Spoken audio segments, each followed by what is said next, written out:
It seems the person who snores always goes to sleep first. How come that is? If only you could beat them to sleep.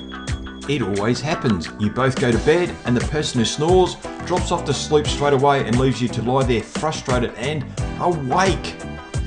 You're nodding your head. You know what I'm talking about. Wouldn't it be nice to drop off to sleep in your own time without that noise? Or perhaps you are the person who snores and you would just love to stop snoring. We have the solution for you. A revolutionary, simple, physical device that fits snugly into your mouth. No, not one of those devices that pull your jaw forward and your jaw ends up out of alignment, which affects your bite. Those devices only help the dentist.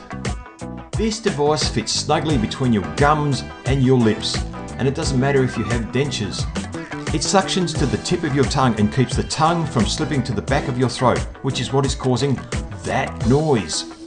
So no drugs, no large mouth guard that makes your jaw sore. Just a simple device that is clinically proven to stop snoring. Think you would like to try the device but just not sure?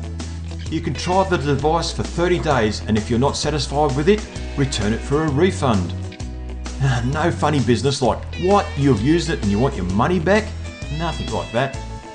Simply contact the supplier from where you purchased the item within 30 days and get a shipping return number and send it back and they will refund your purchase price. So what to do next? Click on the button below to view a video to determine if the device is right for you, and it also shows you how easy it is to install. Alternatively, you can click the link which is in the description for this video. Hey, thanks for watching and wishing you a great night's sleep because you deserve it.